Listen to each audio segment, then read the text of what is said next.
Gachagua is more likely to abduct his own allies than President Ruto is. Gachagua was on the press yesterday narrating how one of his allies, the Juja MP, was abducted and tortured by the government.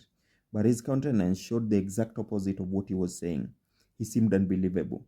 The more he explained the point, the more he looked guilty. Ruto would be politically retarded to perpetrate such violence towards the opposition because everybody will assume that he's the guilty one.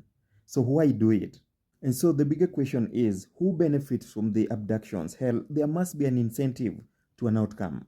To be honest, Ruto is the least beneficiary. He can't abduct, much less beat, maim, and torture his opponents at this point in time. He can't afford bad press, considering the media and the public are so hot on his heels. The biggest beneficiary, though, is Gachagua. Gachagua remains so remarkably unhinged to drag Ruto down. Being too ambitious can make a man irrational. And his uniquely obscene intemperance is fast catching up with him. He's getting so spooked and paranoid with friends and foes alike. So here's a quick one.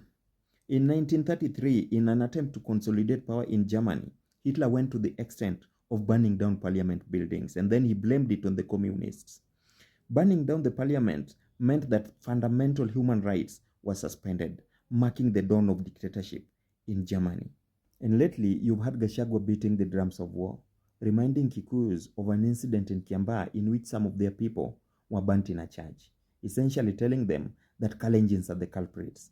That is a stark parallel to what Hitler told the Germans, what he called the Aryans, that the Jews were the problem.